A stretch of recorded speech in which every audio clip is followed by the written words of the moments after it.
Здравствуйте, в эфире информационная программа «Настоящее время. Азия». В пражской студии я, Динара Аргин. Сегодня в выпуске.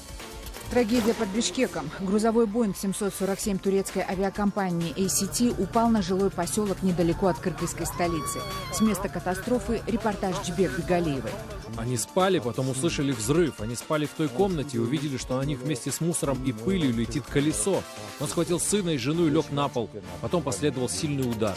Началась неделя. Арест замглавы администрации президента Казахстана, новые подробности ареста руководства Единого накопительного пенсионного фонда страны, еще одна смерть в очереди за регистрацией. Последние громкие новости из Казахстана. Нужно прекратить тасовать одну и ту же колоду, нужно брать новых, молодых людей, но которые живут в нашем государстве, которые знают наши проблемы, понимают наши особенности, да, и которые смогут руководить, я думаю, что честно и достойно. Застарелая рана. Косовские солдаты силой остановили сербский пассажирский поезд. Власти Сербии грозят ввести войска в соседнюю республику. Они разместили на севере Косово 17 бронированных машин, а также отряды полиции специального назначения с целью спровоцировать конфликт. «Без меня женили». Парижская конференция по ближневосточному урегулированию прошла без двух главных участников – Израиля и Палестины. Конференция бесполезна и даже наоборот. Она отодвигает мирное урегулирование вопроса. В Кыргызстане сегодня объявлен день траура по погибшим во время авиакатастрофы в бишкекском аэропорту Манас. Трагедия унесла жизни как минимум 37 человек, среди которых есть и дети. На их дома упал грузовой самолет Боинг 747 турецко-китайской авиакомпании ACT Airlines, который летел из Гонконга в Стамбул. В Бишкеке самолет должен был сесть на дозаправку, однако перелетел взлетно-посадочную полосу и разбился. О первых часах после трагедии в репортаже Джибек Бигалиевой. Жители поселка Дача-Су только просыпались перед началом новой рабочей недели. Самолет турецких авиалиний рухнул примерно в 7 утра, пролетел взлетно-посадочную полосу и упал прямо на дома. Проснулась моя дочь. Я только хотела ее уложить, как услышала страшный гул. Мы-то знаем, как обычно летают здесь самолеты. Выйдя на улицу, я увидел языки пламени, столько погибших. Некоторым разрезало тела пополам.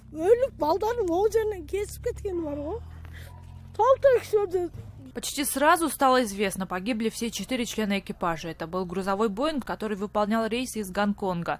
Вопреки обычному сценарию, на этот раз авиакатастрофа унесла больше жертв на земле. Проводится еще работа по раскопке останки, где вот упал самолет, места. Видимо, еще будет. Наверное. Дети там, говорят, есть, да? Дети есть и пожилые люди. Вот семья, которые проживали здесь. На этом участке, где упал самолет, всего имелось 43 дачных участков. В домах, где пожар уже потушен, наши команды совместно с врачами ищут пострадавших. Пока речь идет по меньшей мере о 37 погибших. Самолет, пытаясь сесть, повредил десятки домов, цеплял деревья, столбы, линии электропередачи. Обломки самолета можно найти в нескольких десятках метрах от места его падения. Вот эти части судна, видимо, были потеряны при первом ударе. Некоторые части шасси упали прямо на земельные участки. Вот, например, еще одно колесо. Остальные детали самолета можно найти, прогулявшись вот тут неподалеку. Не задев вообще посуду, здесь все осталось так, как и было. Шасси влетело через окно и уперлось вот в эту стену, за которой и осталась семья, которая чудом выжила. Они спали, потом услышали взрыв. Они спали в той комнате и увидели, что на них вместе с мусором и пылью летит колесо. Он схватил сына и жену и лег на пол. Потом последовал сильный удар. Основной удар пришелся на те дома, куда рухнул корпус самолета. Все строения просто сравнялись с землей. Останки пострадавших военнослужащие искали до самого вечера. Тех, кто остался дома, нашли, но нашли по частям. Это были мои родственники. Многие из тех, кто жил в поселке Дача-Су, работали в аэропорту. В момент, когда случилась трагедия, некоторые из них были на смене. У бывшей работницы бортпитания Натальи сегодня здесь погибли подруги. Там вся семья погибли, вот в том доме, вон там. Ну, сообщили, он и прибежал, он как с работы, он и прибежал.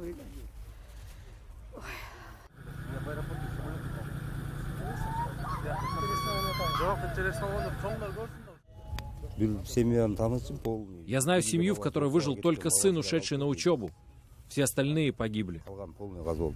Причина падения лайнера власти пока выясняют. Найден один из черных ящиков. В Кыргызстан уже вылетели эксперты Международной авиационной комиссии.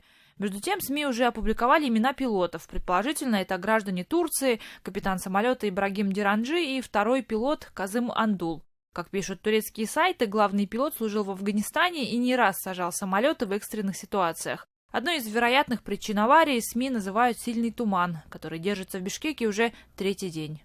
Дюбек Бегалиева, Азат Антумаков. Настоящее время. Бишкек, Кыргызстан. Вечером в понедельник на месте крушения кыргызские власти провели специальный брифинг. Наш корреспондент Дюбек Бегалиева побывала на нем и сейчас выходит на связь с нашей студией.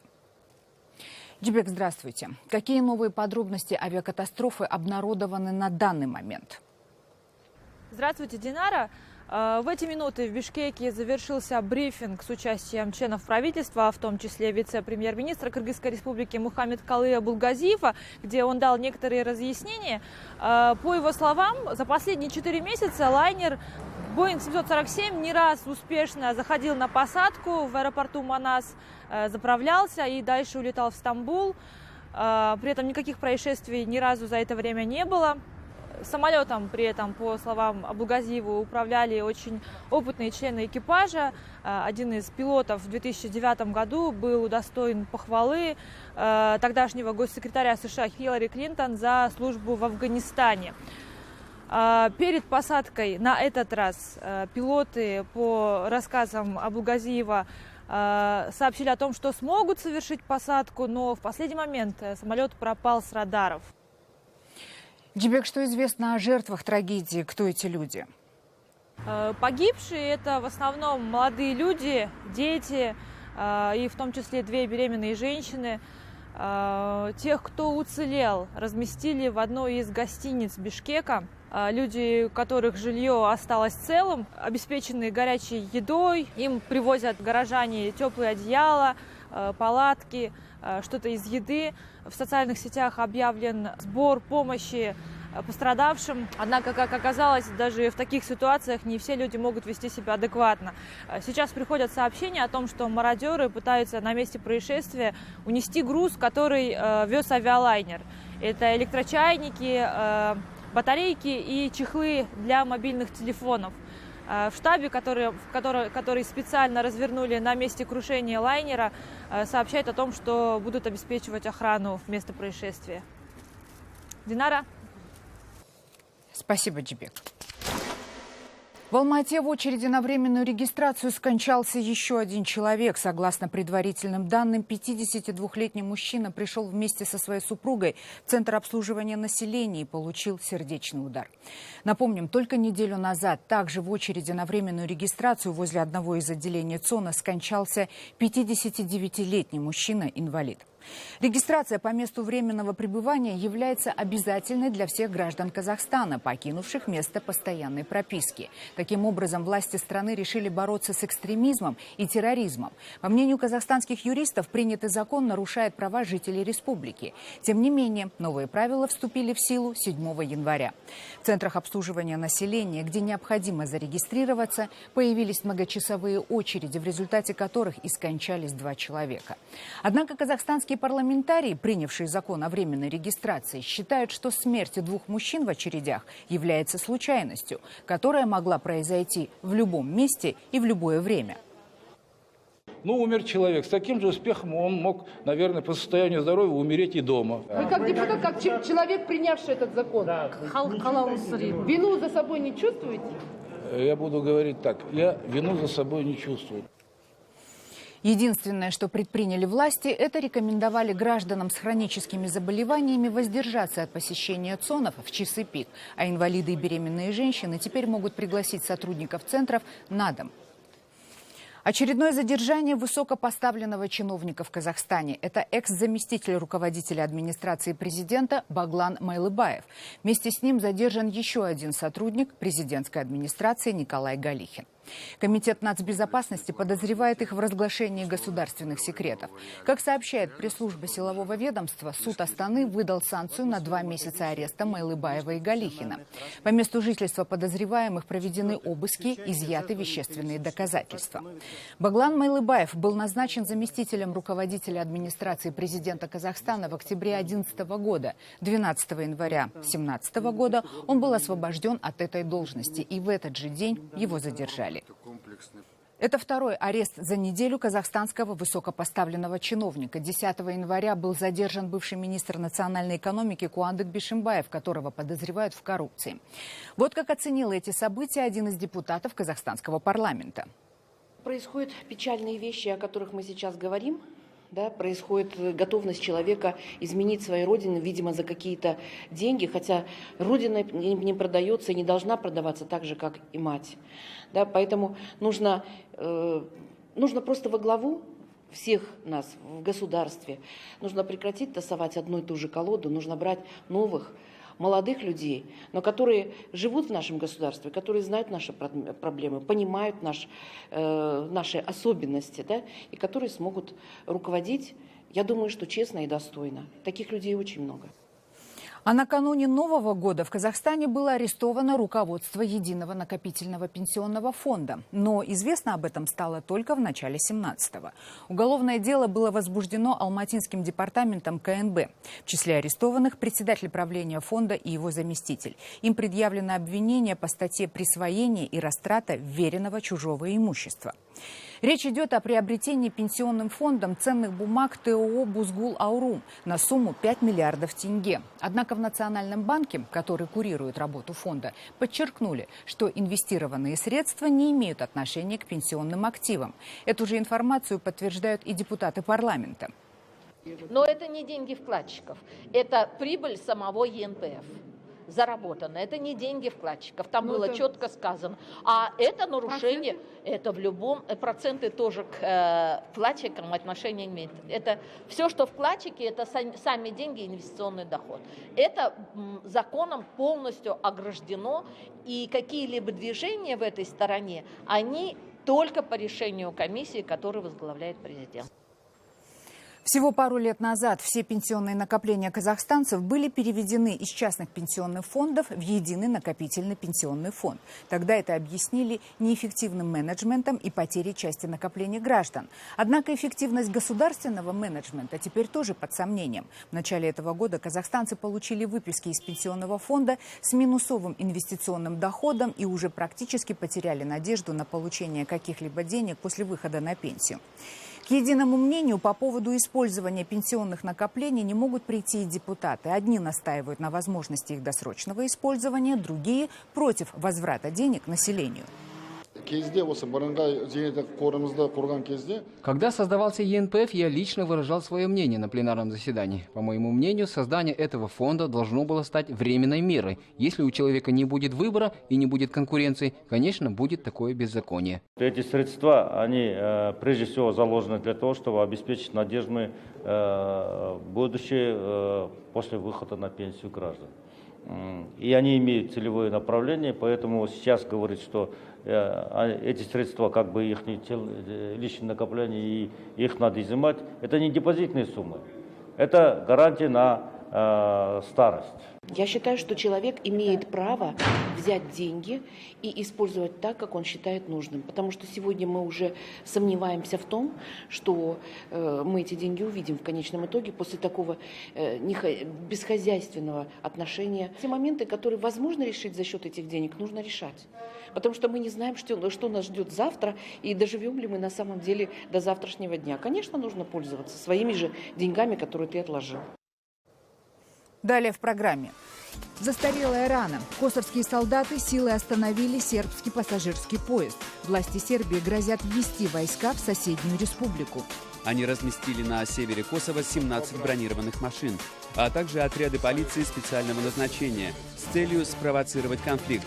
Без меня женили. Парижская конференция по ближневосточному урегулированию прошла без двух главных участников – Израиля и Палестины. Конференция бесполезна и даже наоборот. Она отодвигает мирное урегулирование вопроса.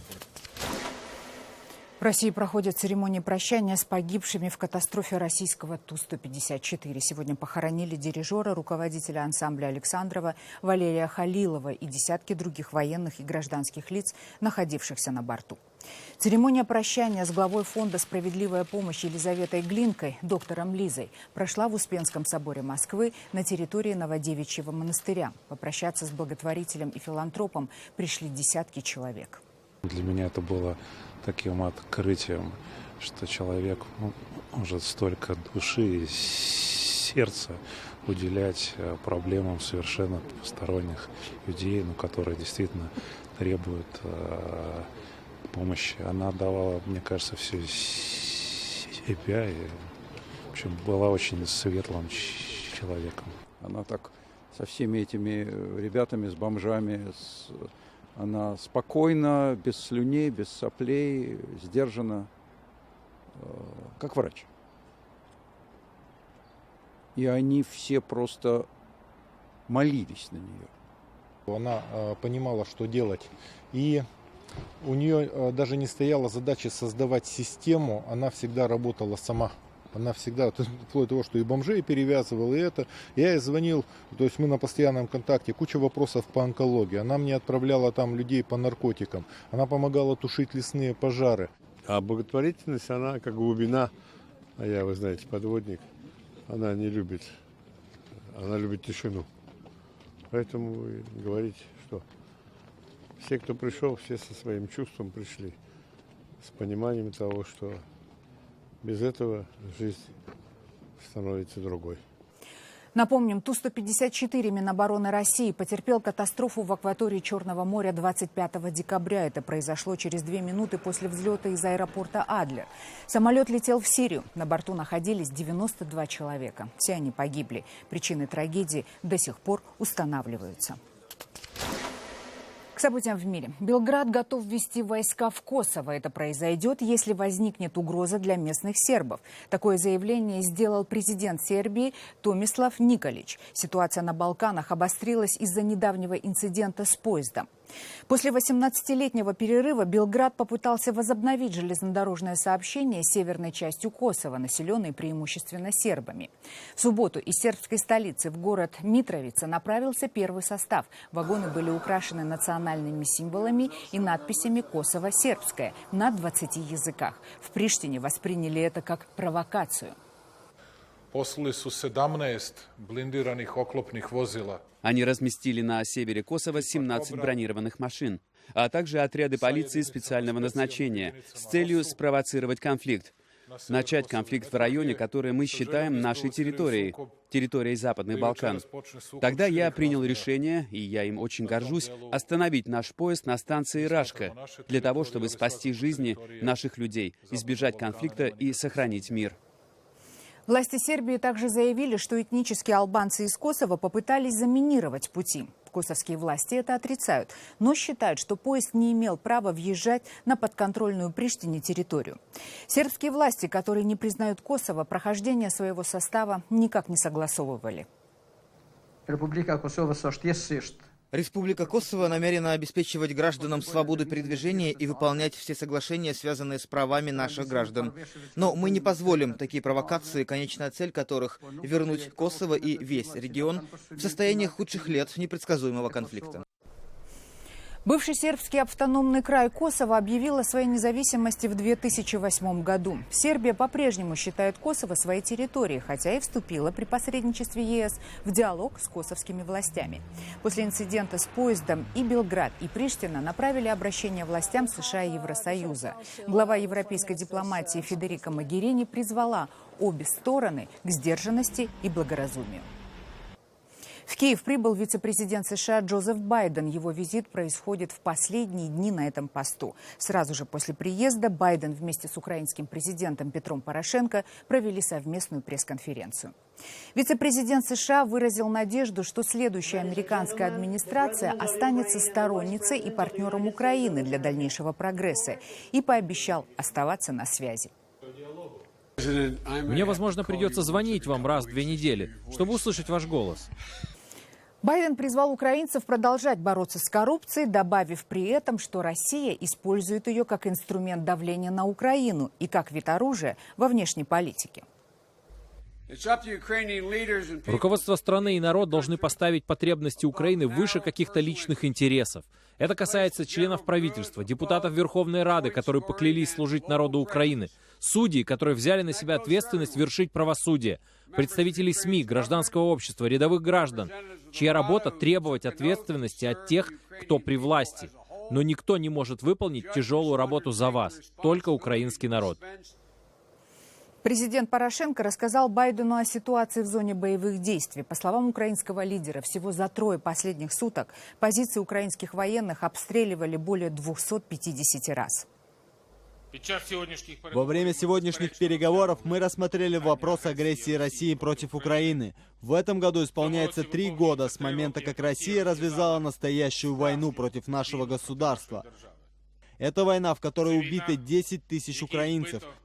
Мы не единственный враг для Москвы. Все, кто исповедует демократические ценности, враги Кремля. И поэтому сегодняшняя защита Украины – это защита ценностей свободного мира. Также вице-президент США встретился с премьер-министром Украины Владимиром Гройсманом. Это 6-й визит Байдена в Киев и 5-й со времени Евромайдана. Министр иностранных дел России Сергей Лавров встретился с представителями политических партий и организаций палестинской автономии. Они прибыли в Москву для участия в неформальных консультациях с Кремлем. Официальное мероприятие называется «Диалог по восстановлению национального единства». В Палестине сегодня действует несколько военно-политических групп, среди них Хамас и Фатх.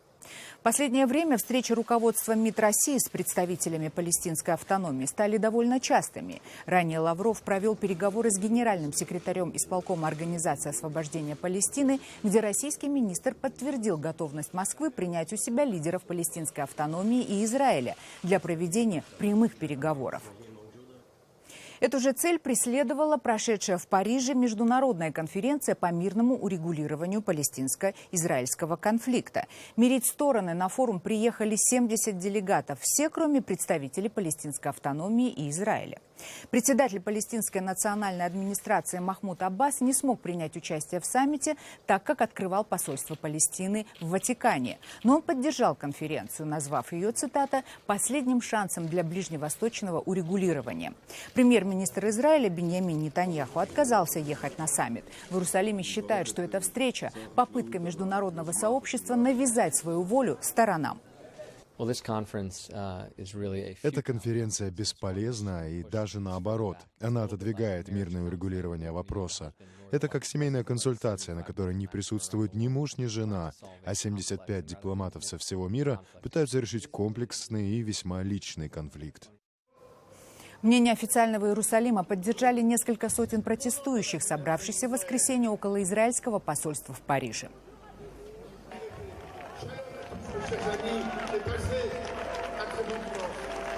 По итогам конференции был подготовлен документ, в котором ничего нового не утверждалось. Сосуществование двух государств, Израиля и палестинской автономии, было названо единственным путем к долгосрочному миру. Это были все новости, о которых мы хотели вам рассказать. Читайте нас в социальных сетях и смотрите на сайте KarenTime.tv. Мы встретимся с вами завтра в это же время. Всего доброго.